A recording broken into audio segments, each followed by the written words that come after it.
So this week, Warrington were giant killers, and they brought the Huddersfield Giants back down to size, and they also confirmed their place in the 2026 Super League playoffs. This is a step up for Warrington. How far can Warrington go? Adam, welcome along to the podcast. Yeah, hello everyone, welcome Rob. How are you doing, you okay? Oh, good, you? Yeah, not bad.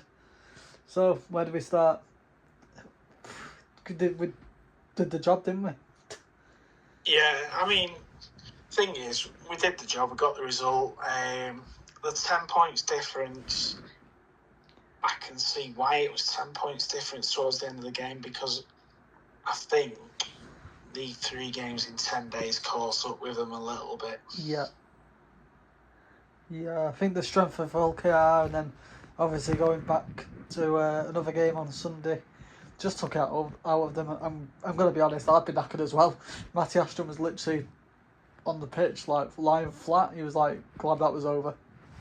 Yeah, I mean, you can understand, because you do anything 3 games in 10 days like that, it's always going to take a toll on you.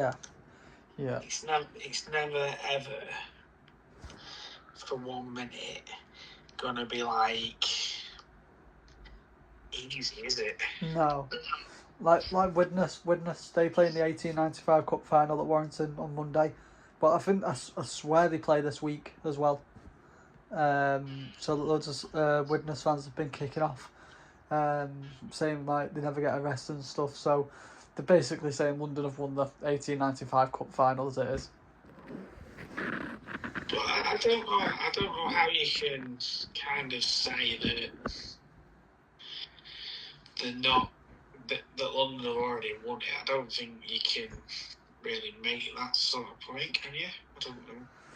Yeah, I mean London obviously they won the league leaders the other day, didn't they? They stormed the championship, but yeah, I don't know. Time will tell. I mean, that's what I could storm the championship, to be fair. Yeah. But I mean, let's go back to Warrington. Let's dissect Warrington for a minute, because that's why we're all here. It is. It was another sort of performance where they started off slow, went behind, but managed to come back into the game. Yeah, that first try by Sam Halsall, there was a bit of a communication error there at the back, I'd say. The little kick went in, and then we failed to obviously get the ball out. But yeah, again, we've said it week in, week out these last few weeks that Warrington, they just don't look pressured, and before we knew it, we blinked and it was 22-4. Like, the amazing try by Sam Powell. It was nice seeing Sam Powell getting a bit of a run out as well. He's going on the coaching staff next year. He's going to hang up his boots at the end of the year. James Bentley again. I'm actually really gutted James Bentley's going. I think he's been really good this year. But yeah, it was, yeah, like you said at the start of the podcast, I think the 3 games in 10 days finally got to Warrington on Sunday. Yeah, I think so, because you could tell by the end, when Huddersfield scored, it went from 34-12 to 34-24 within the space of 8 minutes. Yeah. You could tell then that they were out on the feet. They were literally just out on the feet, and they were just struggling to. They were struggling to get any sort of momentum, and it looked like they were running in concrete at one point. Yeah, I remember when we scored the last try to make it 34. I think there was like 8 minutes to go, and everyone around me was panicking. I was like, no, the game's done. I don't think Huddersfield can get any more than that. I think we'll just defend very well, and we did the last few minutes. And obviously we conceded a few late tries again, like we did against Hull KR. But yeah, everyone turned up for each other, and that's what we want to see. Yeah, I think to be honest, Adam, as well, I think there's a lot of good signs going forward. I don't think Yeah. there's any reason whatsoever to be like panicking about. I mean, I would give us maybe an outside chance in the playoffs as well. Yeah, absolutely. I know, obviously, like, the schedule got released, so if things stay the way that they are, we'll be playing on, I think it's Saturday night. Saturday night, Yeah. 19th of September against Lee. Yes. At this moment in time. Now, later a bit both side, and I saw on Twitter the other day, Lee fans are already thinking they're going to get to the grand final and win it. It'll be Hull KR, won't it? 3rd versus 6th. Oh yeah, that's true. Could be Hull KR. And it'll be Lee against Wakefield. Yeah. Well, Lee already think they're at the grand final, so I don't know. But I mean, there's plenty of water under the bridge, and there's loads of key games again this weekend. Yeah. Yeah. And what Warrington don't need is any more injuries. No, obviously we've had Sipley announcing he's injured for the rest of the year, but we'll get, like I said to you, we'll get Luke Yates back. That solves that problem, but we do need we need the biggest men as we can on the pitch. And like you mentioned the other week, Sipley was just hitting form at the right time. It's just really unfortunate. Yeah, it is, but for the first time ever, we've got strength in depth. And it's good going forward that we've got that strength in depth to just... We've got players to fill in when we need to. Yeah. I don't think there's reason to panic. And I'll caveat a little bit as well. I'll say, look, if we don't get to the grand final this year, there will be every opportunity and possibility that we'll get to the grand final next year and we'll get to a cup final and win it. Yeah, no, I agree. I was having this discussion with somebody in work today, so if we get beat, obviously, I'd be gutted, but next year is looking promising as well. We've got the likes of them 2 forwards coming through. We've got Brodie Croft coming through. We're getting nearly there every year. I know obviously fans are getting frustrated because we don't want to be the nearly men. We want to be there, and we want to win it. But these things take time, and as we can see, Sam Burgess in his first year got us to a semi-final. Last year we was riddled with injuries, so unfortunately we didn't get to the playoffs. This year we're in the playoffs again, so we're getting there nearabouts. And like you said there, we're getting the youngsters through. We've got young forwards coming through like Luke Thomas, Max Wood.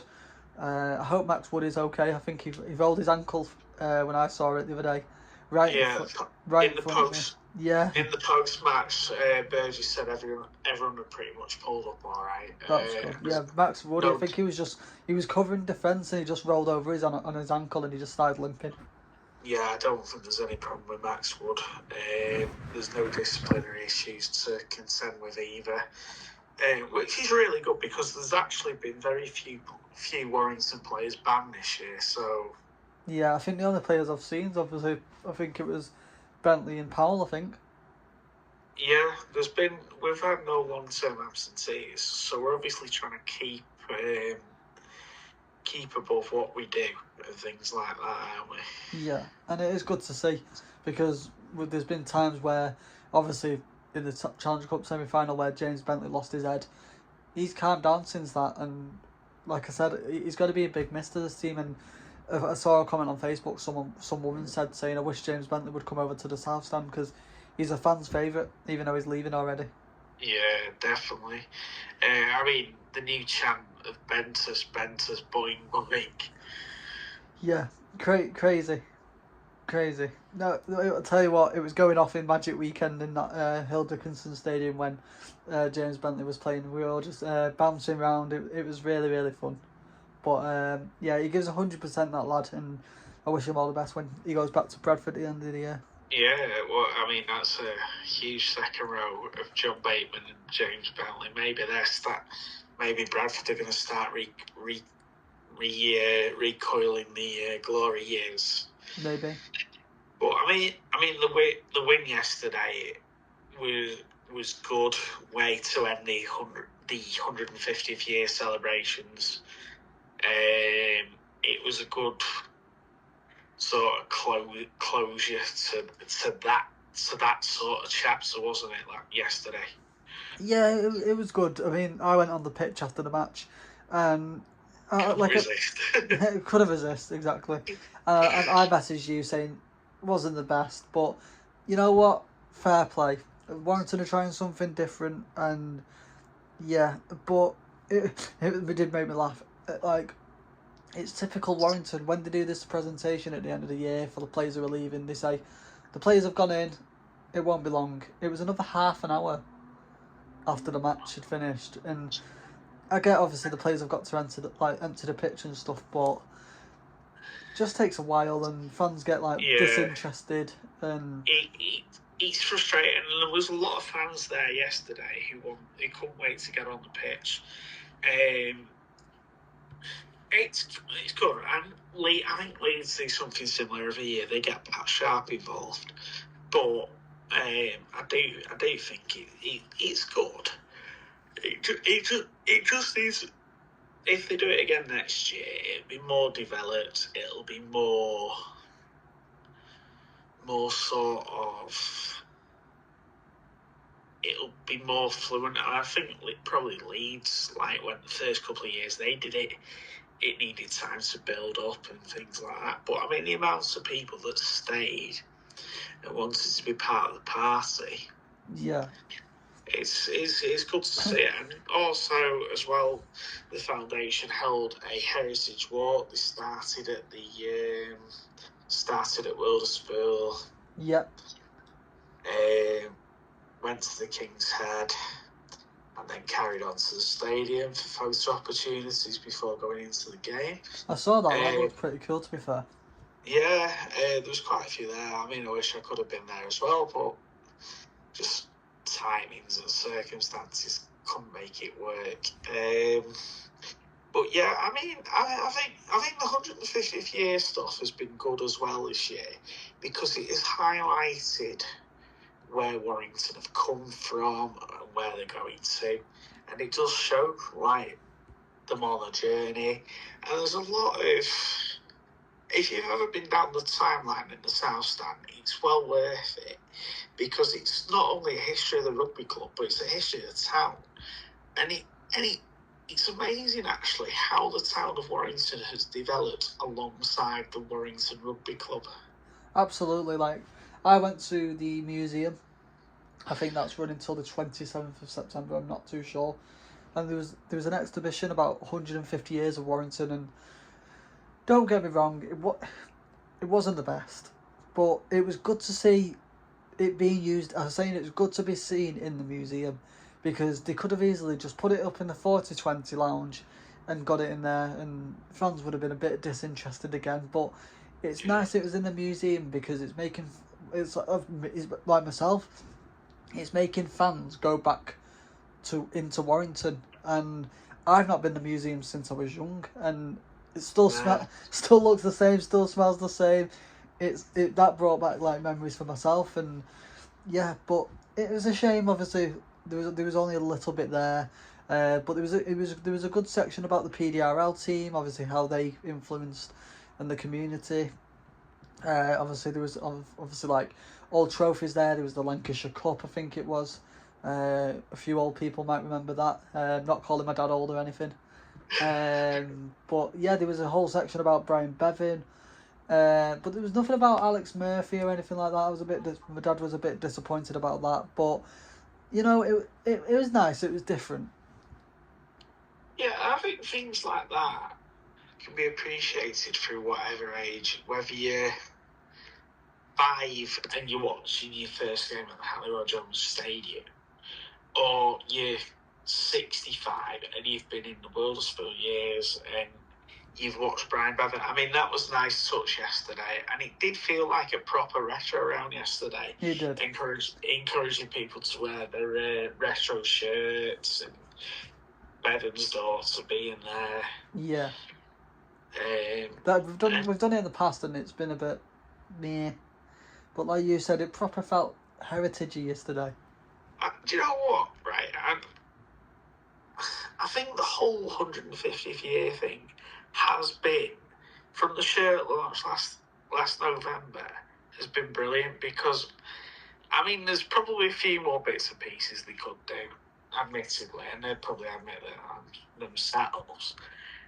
But from a sort of point of view, I do think as well, also charging extra £75 for a load of heritage stuff. I think that's a bit. I think they could have included that with people's season tickets. Yeah. But the majority of the stuff they've done this year has been really good. I mean, I remember back in February, March, it was when they did like the heritage launch in the Martin Dawes stand or the 4020 lounge, whatever it's called now. That was really good. It was like really good that they got Matt King to do a video and things like that. My mate, his dad is distantly related to one of the founders of Warrington Rugby League, a guy called Ebenezer England. You know what? That name was mentioned in the museum, and my mate's girlfriend said, "What an incredible name that is." Yeah. Ebenezer England. Yeah. So my dad, my mate's dad, he's Dave England. My mate obviously is James, and hi guys, if you're listening as well. But yeah, Ebenezer England was one of the founding fathers of Warrington Rugby League. That's incredible. And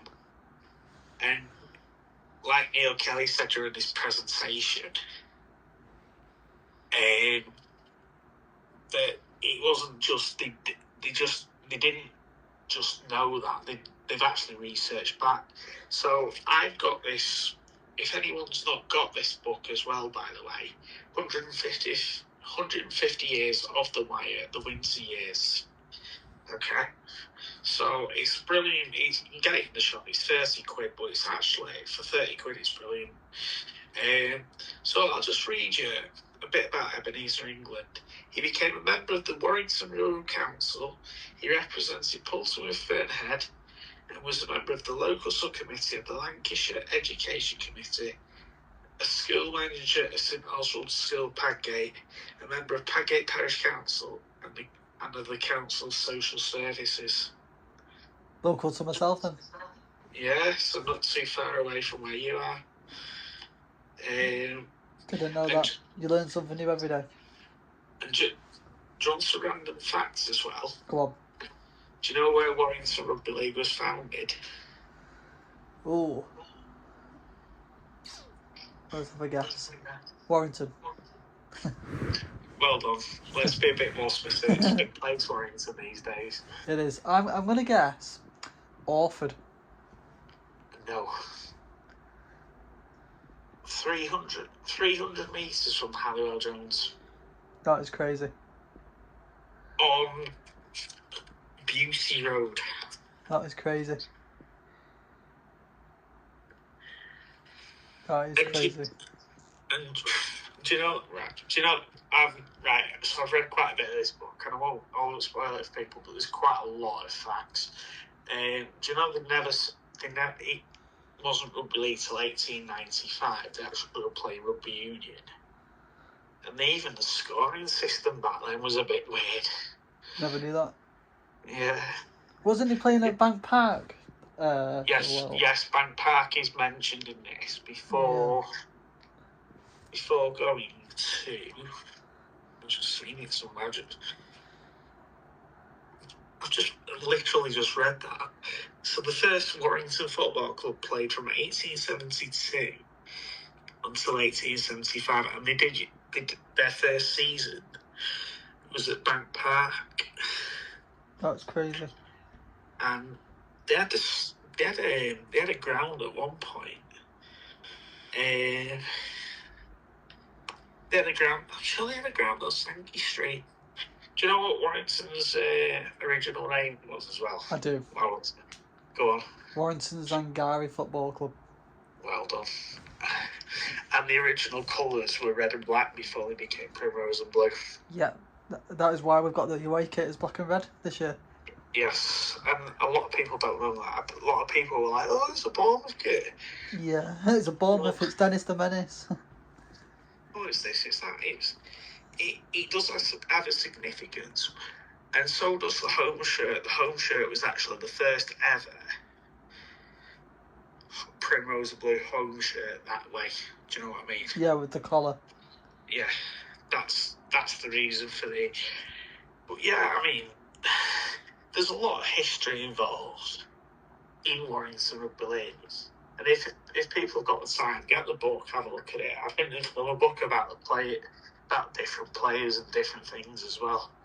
And there's also another book coming out towards Christmas. But it's been well written, and it's been wrote by somebody called Gary Slater and also Neil Dowson, who's a long-serving staff member at Warrington Rugby League. But it's worth looking into. I mean, the history is amazing, and I mean, hopefully the team of 2026 can continue to rewrite history.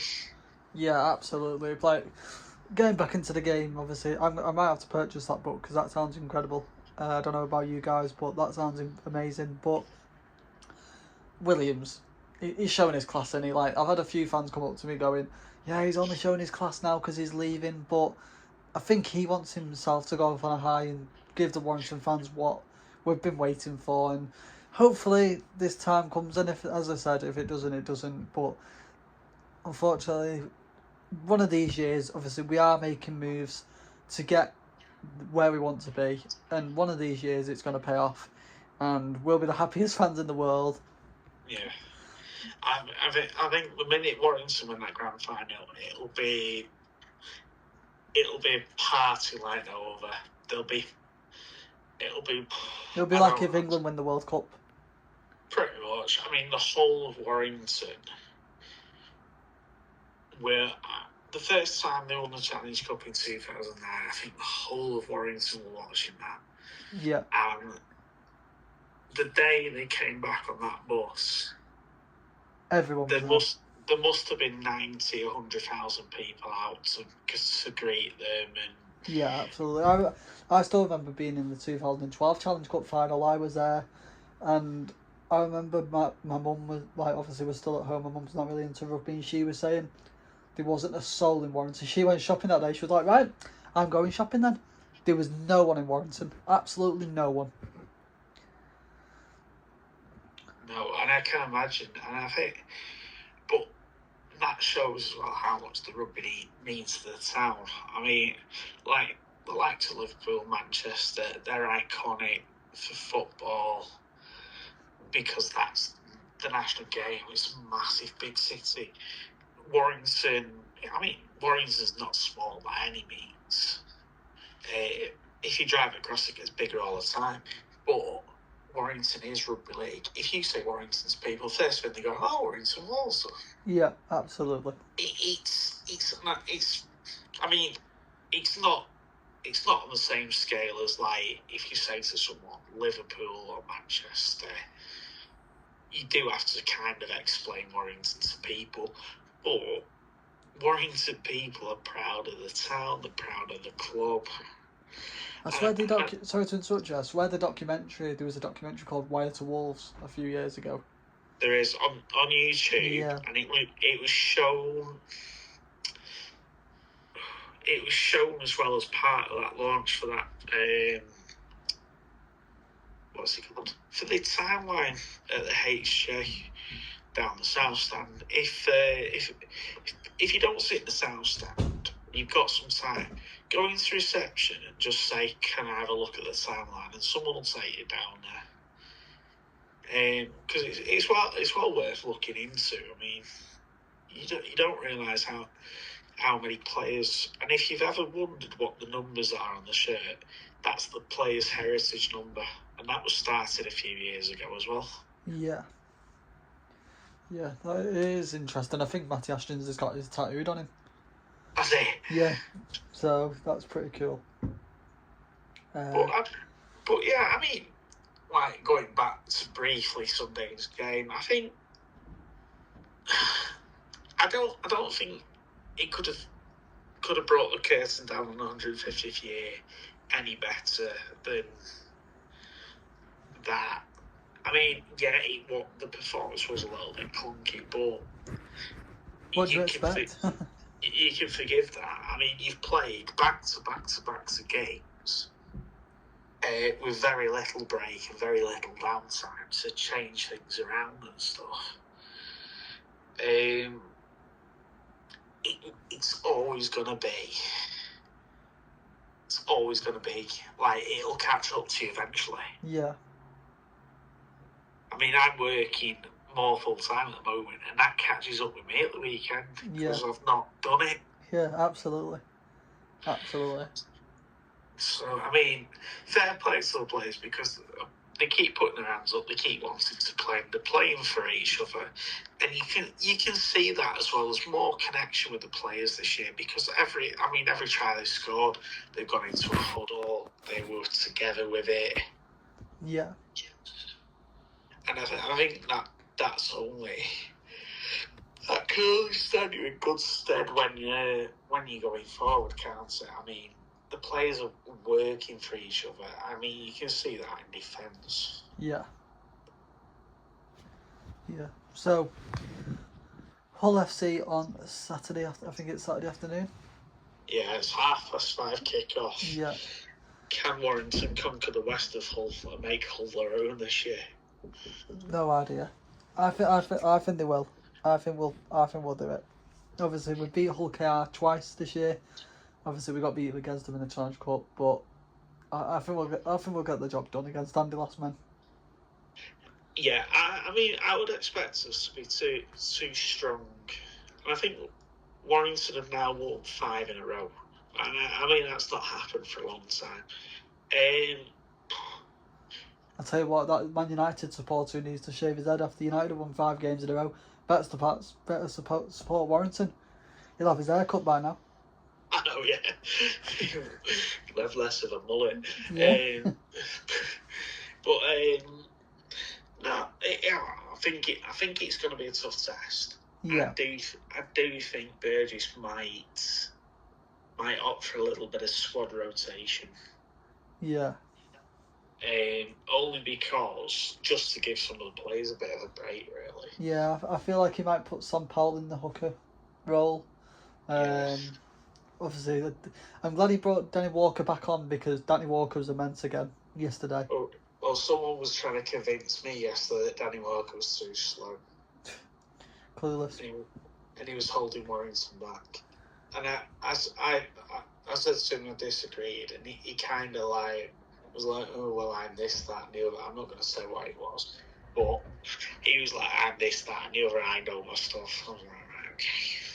You know, it's one of them moments where you just nod your head and you're like, yeah, okay. But he called Leon Hayes slow after I said he got it off the ball. So yeah, I don't know. I mean, I'm open to be challenged. Yeah. But yeah, I think we've got too much strong players. Obviously, Hull, they've had a poor season again. Obviously, they've got Steve Mack going there next year. I feel like they are recruiting well. Obviously, they've got Daly Cherry Evans going over. Bailey Hodgson, Isaac Lowe. They're signing on with a Lee Leopard squad. I know, yeah. But let's focus on this year. Obviously, they've got Jake Arthur. He's not the best halfback.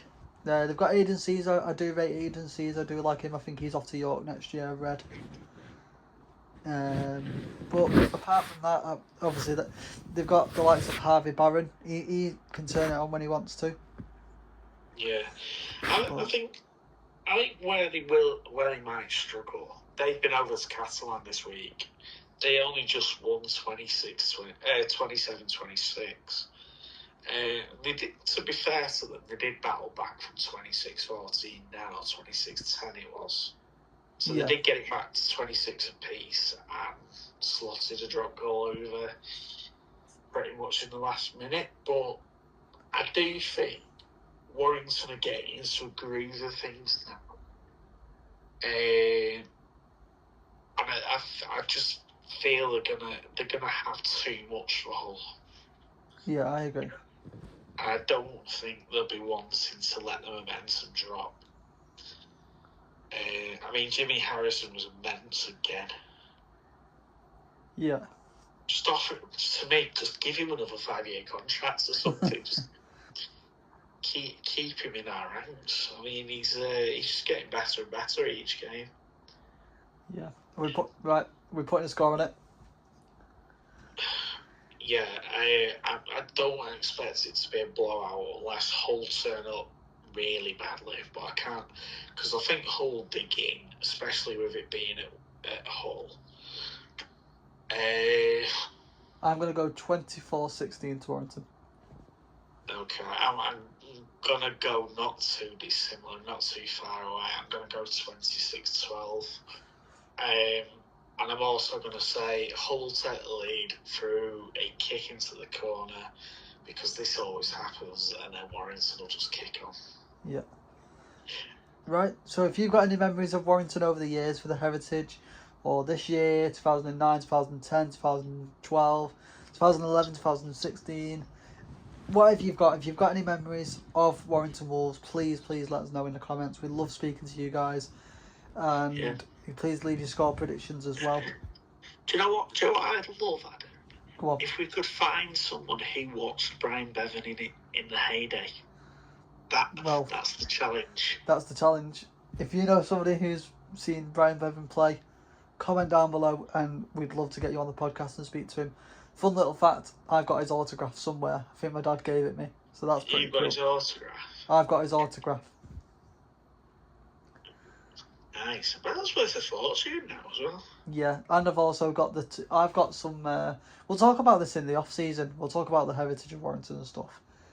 I've got the. Sorry, go on. No, go on. I've got the programme from the 1954 Challenge Cup final replay at Huddersfield. Ooh. Nice. So, there's a bit of heritage for you. 102,000. Yeah. And apparently it could have been a lot more as well, because I was told a few years ago that a lot of people couldn't get there and they were on coaches and got stuck in Oldham and listened to it in a pub on the radio. That's crazy. It still sets the record for the highest ever rugby league attendance as well. Yeah. That's like being in the Nou Camp Stadium at Barcelona, if you want a comparison. Crazy. Yeah, absolutely crazy. I mean, I'd be interested to know, and also what I'd like to do at some point. Warrington Rugby League has always had a rich heritage of Welsh players. Let's get some of your memories of some of the Welsh players that we've had over time. Yeah, that sounds good. There's always been that connection there. Yeah, that sounds good. But yeah, so if you've got obviously memories, heritage, if you know somebody who watch Brian Bevan play, please message us. We'll be happy to get you on the podcast. Please leave your score predictions and we'll see you guys in the next one. Yeah, let's talk again in a week's time, where we look forward to Wakefield. Whereas also, if you don't know, the club will be doing 3 coaches to Wakefield. They will. So we'll speak to you guys then. Speak to you soon. Yeah, take it easy.